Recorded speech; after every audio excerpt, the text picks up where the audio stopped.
பேட்டி கொடுப்பது மட்டும்தான் உங்க வேலையா என தமிழக பாஜகவினரிடம் BL சந்தோஷ் கராராக பேசியதாக சொல்கின்றனர். தொகுதி பங்கீடோடு சேர்த்து அண்ணாமலை விவகாரத்தையும் நிர்வாகிகள் இழுத்த நிலையில் முக்கியமான ஆர்டர் ஒன்றை போட்டுள்ளார் BL சந்தோஷ்.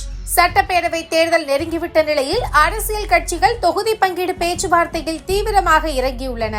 திமுக, அதிமுக ஆகிய இரு கூட்டணிகளிலும் இடம்பெற்றிருக்கும் கட்சிகள், இடம்பெறப் போகின்ற கட்சிகள் கூடுதல் தொகுதிகளை எதிர்பார்க்கின்றன. கடந்த சட்டப்பேரவை தேர்தலில் அதிமுக கூட்டணியில் 20 தொகுதிகளில் போட்டியிட்டு முதல் முறையாக 4 இடங்களில் வென்ற பாஜக இந்த முறை அதைவிடவும் அதிக இடங்களில் போட்டியிட திட்டமிட்டுள்ளது.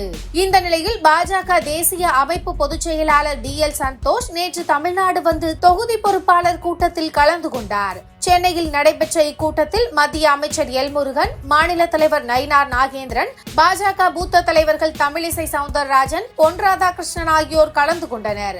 இந்த கூட்டத்தில் பேசிய BL சந்தோஷ் தமிழக பாஜகவினரை லெப்ட் ரைட் வாங்கியதாக சொல்கின்றனர். பேட்டி கொடுப்பது மட்டும் உங்கள் வேலை கிடையாது, தேர்தல் பணிகளையும் களத்தில் இறங்கி தீவிரமாக பார்க்க வேண்டும் என்று கராராக சொன்னதாக தெரிகிறது.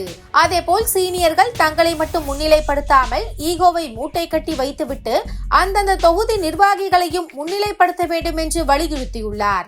அது மட்டுமல்லாமல் கடந்த மக்களவை தேர்தலில் பெற்ற 11% வாக்குகளை முன்வைத்து கடந்த சட்டப்பேரவை தேர்தலை விட 2 மடங்கு கூடுதல் தொகுதிகளை கேட்கவிருப்பதாகவும் அதற்கேற்றவாறு பாஜகவுக்கு வெற்றி வாய்ப்பு சாதகமாக இருக்கும் தொகுதிகளை ஆய்வு செய்து லிஸ்ட் ஒன்றை தயார் செய்யுமாறும் BL சந்தோஷ் ஆர்டர் போட்டிருப்பதாகவும் பாஜக வட்டாரங்களில் பேச்சு அடிபடுகிறது.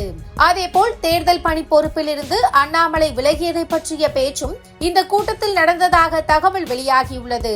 அண்ணாமலையின் நடவடிக்கையால் கூட்டணிக்குள்ளும் கட்சிக்குள்ளும் சிக்கல் வர வாய்ப்புள்ளதாக பொறுப்பாளர்கள் தங்கள் அதிருப்தியை வெளிப்படுத்தியதாக சொல்கின்றனர்.